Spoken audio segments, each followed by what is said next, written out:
Hey everyone, I'm Mac. I have been doing more research on stuff in Maryland, and this one kind of hit close to home. I'm not too far away from Leonardtown, and I'm also not very close. So yeah, but because I said Leonardtown, and for those who might know, the story is about the wit of Maryland, Moll Dyer. Not far south of Washington, D.C., there's a quaint town of southern Maryland called Leonardtown. Leonardtown is located in the seat of St. Mary's County and was first colonized in the late 17th century.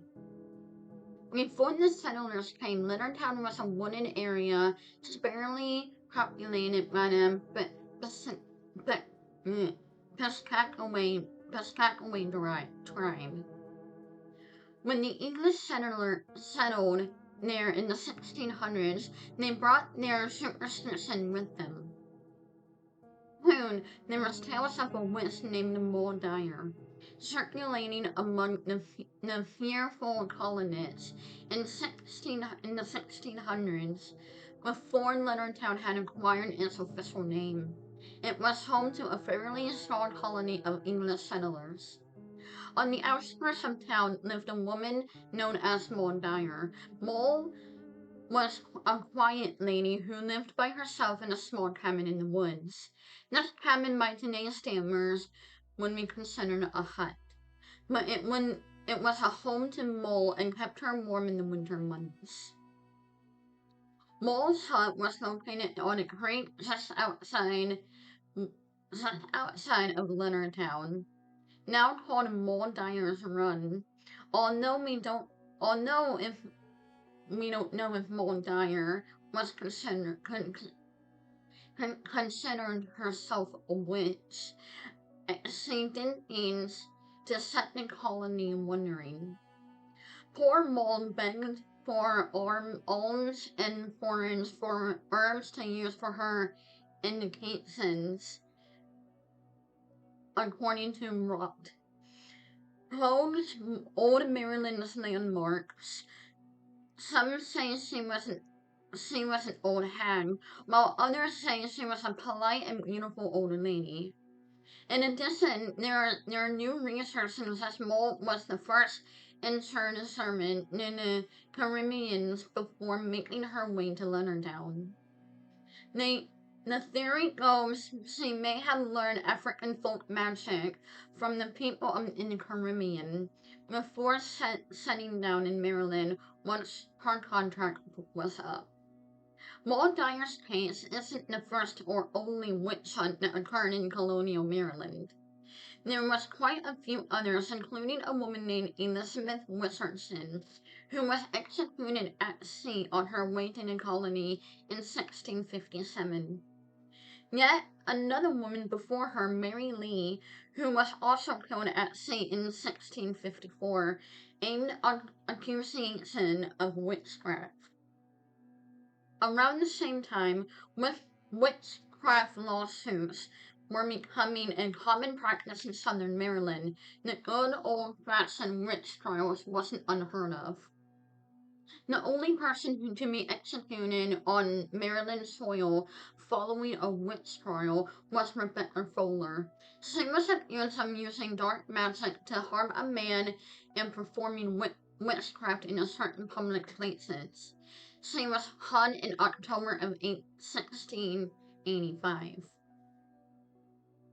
When people died of unexpected causes, the colonists had to blame someone for the misfortunes. As was common in those days, whoever the local settlers experienced problems with crops or endured severe weather, they blamed it on supernatural forces too. Either God or the devil. In this particular case, there were whisperers in town. The old witch had cursed the colony with unusually cold winter in 1697. Records show that the people were dying of some sort of illness, like influenza, and grew fearful of witchcraft being used against them. Whispers turned into angry accusations, and the colonists came up to plan to get rid of Moll Dyer for good. In the winter of 1697, Moll Dyer was accused of being a witch and was both hated and feared by Leonardtown settlement. She was a poor old woman who lived alone and therefore was an easy target. Many people said she was angry and wanted revenge through hexes and curses. So naturally, the townfolk decided to enumerate the witch from their precious town. There would be no trial or for this accused witch, no chance for her to defend her position.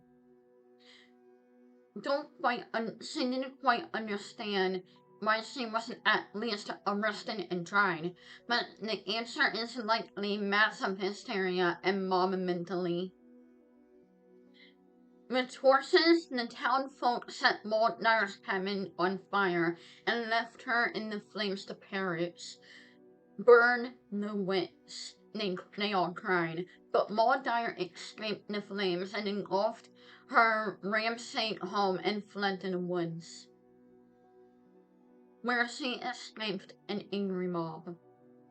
They believed they'd killed her in the fire, so they left the woods brimming with satisfaction. Unfortunately, the temperature dropped so low that Moll Dyer froze to death. Her body was found a few days later, frozen in an unusual position. Moll Dyer was kneeling on a rock with one hand toward heaven and one hand plastered on the rock itself. Because she was an accused witch, the town folk people believed that she cursed them in death. They believed that she would haunt them forever. Moll Dyer's rock once sat on the old jail in Leonardtown, Maryland. Okay, new places to investigate. Moll Dyer's rock. This rock, where Moll Dyer's body was found in 1697, locals claim the rock itself was haunted and cursed by Moll Dyer the witch. Legend has it that one time you can see the imprint of Moll Dyer's knees and hand in the rock. However, these imprints have been lost in recent time. The rock was found in a ravine in 1972, and moved outside of the old jail, but there is no real evidence to confirm that this was actually the rock where Moll Dyer was found some 300 years ago. On February 26, 2021, the rock was moved from outside the old jail and to the inside the Tudor Hall. The Tudor Hall and is now preserved for future visitors. Thanks to this person's mom, Penny Corio, who pushed a lobby of the rock and moved inside and out of the elements. The mayor of Leonardtown also proclaimed February 26th as the official Moll Dyer Day. Some say that none of the photographs taken of Moll Dyer rock will develop, or that their cameras malfunction or drain a battery.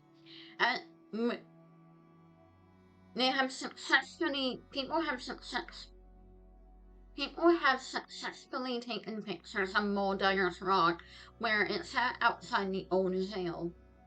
But honestly, it didn't. No, this person didn't feel sick. Well, around the stone. In 2020, the Three Knots Paranormal Investigation Team investigated Moll Dyer's rock.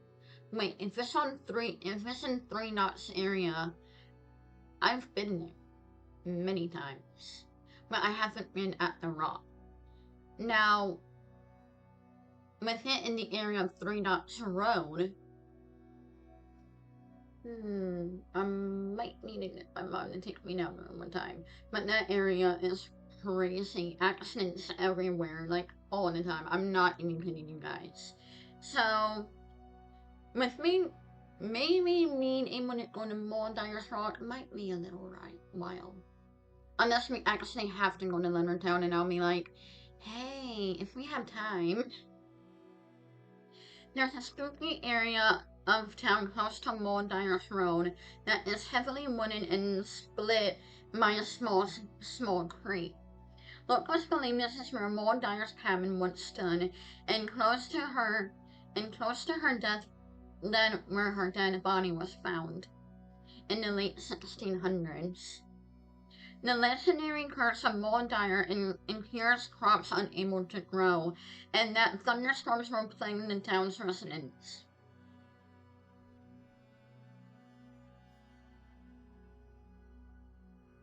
They have a lot of tornadoes down there. I'm not even kidding you. Because I don't live that far, I know that